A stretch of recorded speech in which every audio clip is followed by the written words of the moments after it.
ಕನ್ನಡ ನಾಡು, ಇದು ಕನ್ನಡಿಗ.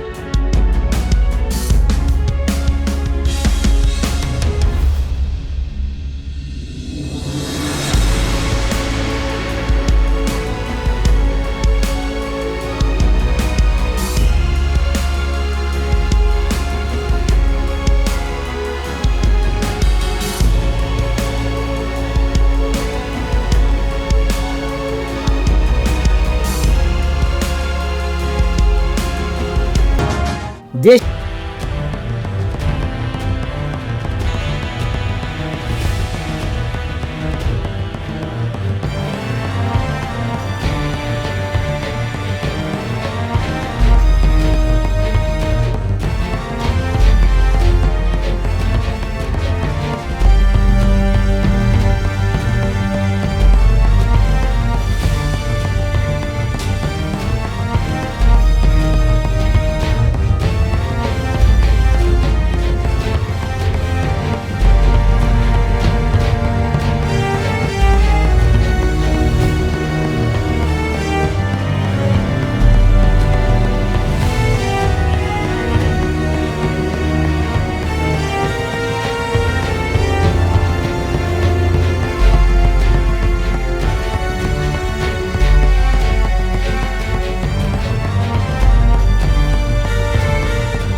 ಬೃಹದೇಶ್ವರ ಮಂದಿರ, ರಾಣಿ ಕಾ ವಾವ್, ಹಂಪಿ, ಪಟ್ಟದಕಲ್ಲು, ಗೋಲ್ಕೊಂಡ, ತಾಜ್ ಮಹಲ್, ಪ್ರಾಚೀನ ದೇವಾಲಯಗಳು, ಐತಿಹಾಸಿಕ ಕೋಟೆಗಳು, ಹಿಮದಿಂದ ಕೂಡಿದ ಗಿರಿಧಾಮಗಳು, ಇನ್ನೂ ಸಾಕಷ್ಟು ಪ್ರವಾಸಿ ಆಕರ್ಷಣೆಗಳು ಇಲ್ಲಿವೆ.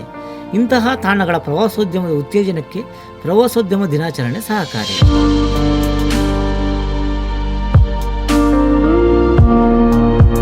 ಭಾರತದ ರಮಣೀಯ ಭೂದೃಶ್ಯಗಳನ್ನು ಗೌರವಿಸಲು ಮತ್ತು ದೇಶದ ಆರ್ಥಿಕತೆಗೆ ಪ್ರವಾಸೋದ್ಯಮದ ಮೌಲ್ಯದ ಬಗ್ಗೆ ಸಾರ್ವಜನಿಕ ತಿಳುವಳಿಕೆಯನ್ನು ಹೆಚ್ಚಿಸಲು ಪ್ರತಿ ವರ್ಷ ಭಾರತದಲ್ಲಿಯೂ ವಿಶ್ವ ಪ್ರವಾಸೋದ್ಯಮ ದಿನವನ್ನು ಆಚರಿಸಲಾಗುತ್ತದೆ. ಭಾರತವು ಪ್ರಪಂಚದಾದ್ಯಂತ ಪ್ರವಾಸಿಗರನ್ನು ಸೆಳೆಯುವ ಜನಪ್ರಿಯ ಪ್ರವಾಸಿ ತಾಣವಾಗಿದೆ. ಆದ್ದರಿಂದ ಭಾರತವು ಸಾಂಸ್ಕೃತಿಕ ಮತ್ತು ಆರ್ಥಿಕ ದೃಷ್ಟಿಕೋನದಿಂದ ಪ್ರವಾಸೋದ್ಯಮದ ಮೇಲೆ ಹೆಚ್ಚಿನ ಗಮನ ಹರಿಸುತ್ತದೆ. ಭಾರತೀಯ ಪ್ರವಾಸೋದ್ಯಮವು ವಿಹಾರ, ವ್ಯಾಪಾರ, ಕ್ರೀಡೆ, ಗ್ರಾಮೀಣ, ಶೈಕ್ಷಣಿಕ ಮತ್ತು ವೈದ್ಯಕೀಯ ಪ್ರಯಾಣದಂತಹ ವ್ಯಾಪಕ ಶ್ರೇಣಿಯ ಪ್ರವಾಸದ ಅನುಭವಗಳನ್ನು ನೀಡುತ್ತದೆ. ಭಾರತದ ವೈವಿಧ್ಯತೆಯು ಇದನ್ನು ಜನಪ್ರಿಯ ಪ್ರವಾಸಿ ತಾಣವನ್ನಾಗಿ ಮಾಡುತ್ತದೆ. ಪ್ರವಾಸ ಮತ್ತು ಪ್ರವಾಸೋದ್ಯಮ ಕ್ಷೇತ್ರದಲ್ಲಿ ಕೆಲಸ ನಿರ್ವಹಿಸುವ ಅನೇಕರನ್ನು ಗೌರವಿಸುವ ಸಲುವಾಗಿ ಈ ದಿನವನ್ನು ಆಚರಿಸಲಾಗುತ್ತದೆ.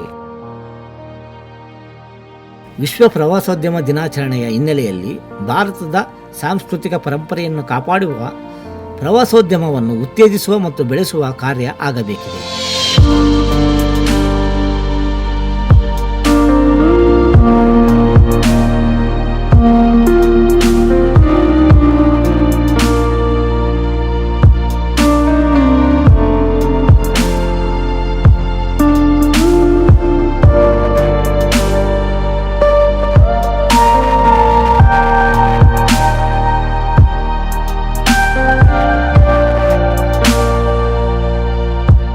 ನೀವಿನ್ನೂ ಕನ್ನಡ ನಾಡು ವಾಹಿನಿಯನ್ನ ಸಬ್ಸ್ಕ್ರೈಬ್ ಮಾಡಿಕೊಂಡಿಲ್ವಾ? ಈಗಲೇ ಸಬ್ಸ್ಕ್ರೈಬ್ ಮಾಡಿ, ಬೆಲ್ ಐಕಾನ್ ಅನ್ನ ಒತ್ತಿ ನೋಟಿಫಿಕೇಶನ್ಗಳನ್ನ ಪಡೆಯಿರಿ.